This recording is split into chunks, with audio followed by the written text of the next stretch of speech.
You checked your account this morning. You know exactly what number is sitting there.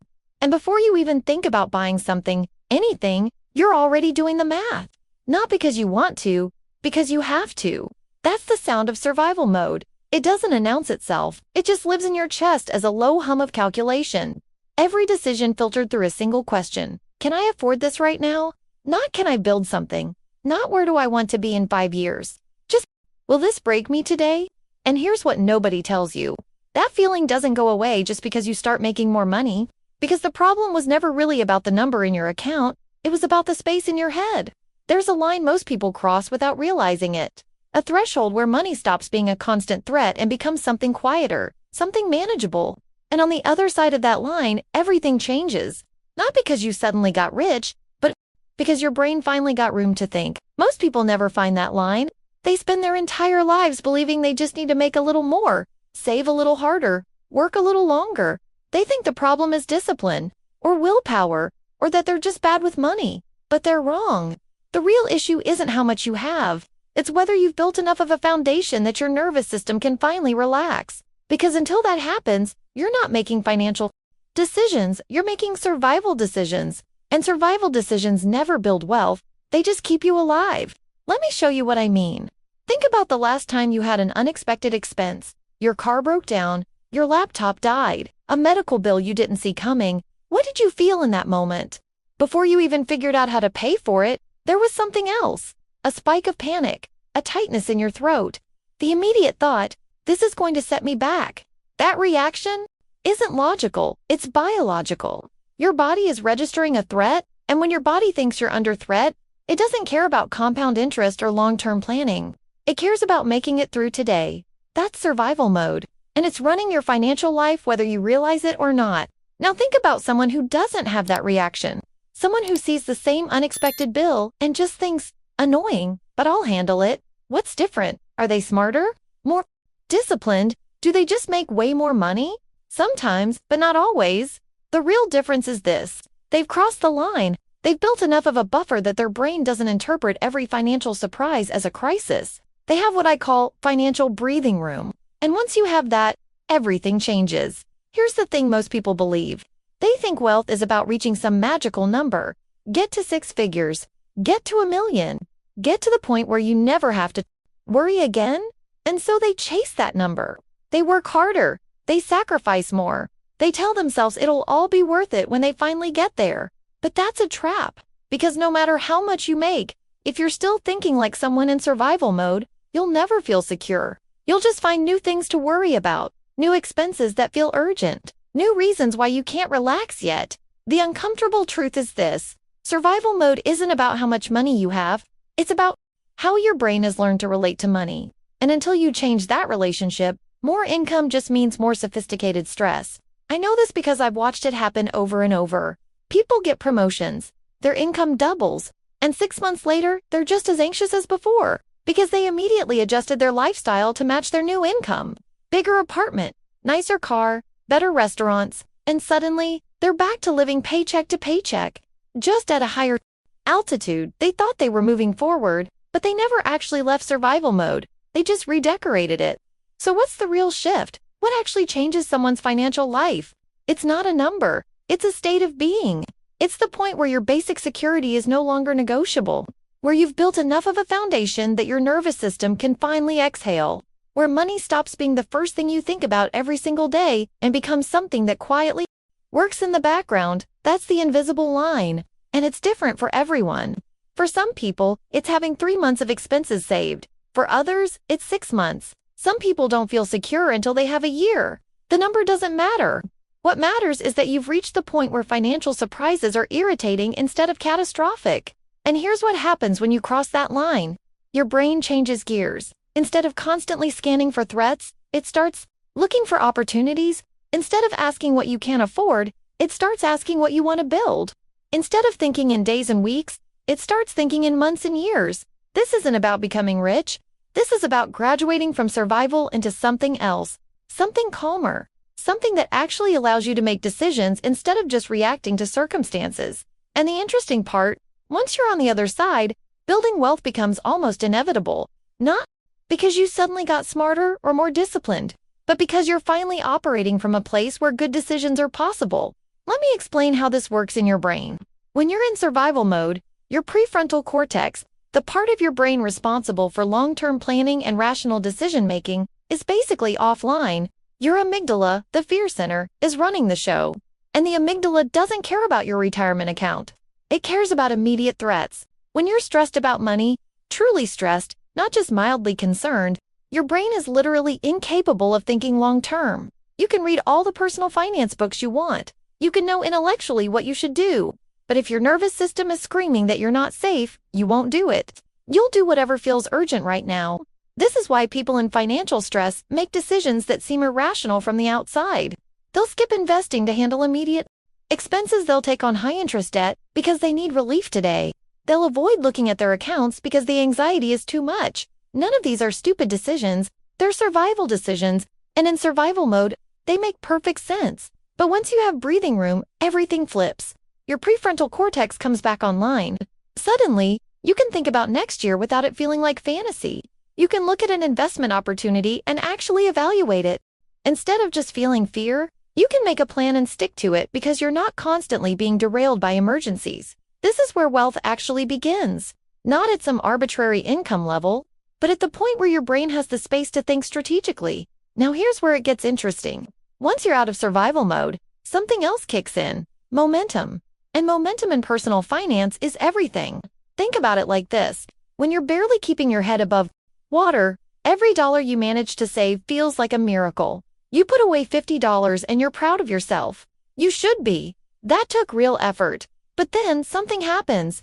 The car needs new tires, and that $50 is gone, and you're back to zero. This is why survival mode is so exhausting. You're constantly climbing the same hill over and over.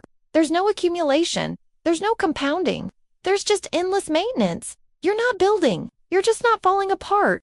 And that takes everything you have. But once you're past that point, once you have your foundation, something beautiful happens. Your money starts working differently. You save $1,000 and nothing immediately destroys it. So it sits there. And then you save another 1,000 and another. And suddenly, you're not just surviving. You're accumulating. And accumulation changes everything. Because now compound interest isn't just a concept you read about. It's actually happening. Your money is making money. Not a lot at first, but it's happening. And that psychological shift is enormous. You go from feeling like you're swimming against the current to feeling like the current is finally on your side. This is where people start to see exponential change. Not because they're suddenly making twice as much, but because every dollar they earn is going twice as far. They're not constantly patching holes anymore. They're building. And this is the moment where people realize something critical. The hardest part of building wealth isn't the middle. It's not getting from 100,000 to 1,000,000. It's getting from zero to that first foundation. That first moment of breathing room. Because everything after that is momentum. But you can't access momentum until you're out of survival mode. I want to be clear about something though. This isn't a guarantee. Crossing the line doesn't mean you'll automatically become wealthy. It just means you're finally in a position where wealth is possible. Because here's the trap that catches people right at this moment. Right when they finally have breathing room. Right when momentum should be kicking in. They make a decision that pulls them right back down. They mistake breathing room for freedom. They finally have 3 months of expenses saved. They're not stressed anymore. And so they decide they've earned something. A vacation? A new car? A bigger place? Something to celebrate the fact that they're finally not drowning. And I get it. After years of restriction, that impulse makes sense. You want to feel like you're actually living. But here's what happens. That celebration costs you your foundation. And suddenly, you're back to 2 months of expenses. Then 1, then 0. And you're confused because you thought you'd made it. You thought you'd finally climbed out. But you're right back where you started, just with a slightly nicer apartment. This is the most dangerous moment in anyone's financial life, the moment right after survival mode ends. Because this is when you have to decide what kind of person you're going to be. Are you someone who uses breathing room to finally build something? Or are you someone who uses breathing room to consume more?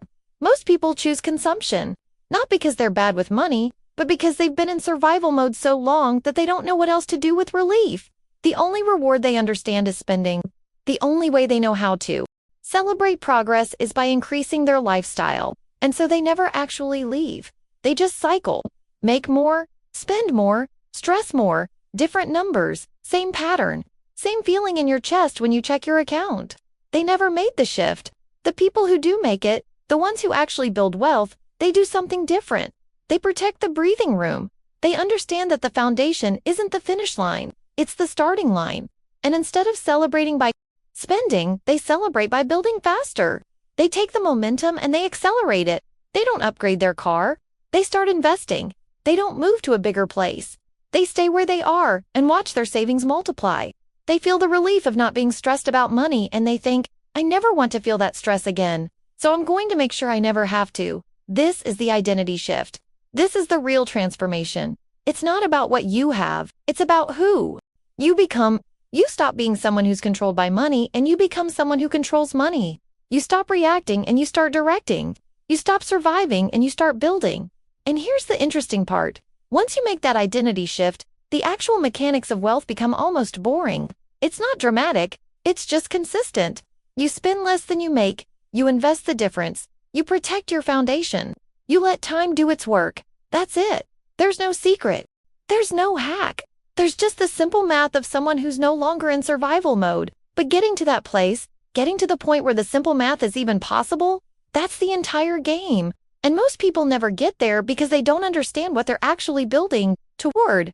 They think they're building toward a number, but they're not. They're building toward a state of mind. They're building toward the version of themselves that can finally think clearly about money. Because money is no longer a constant threat. So let me ask you something. Where are you right now?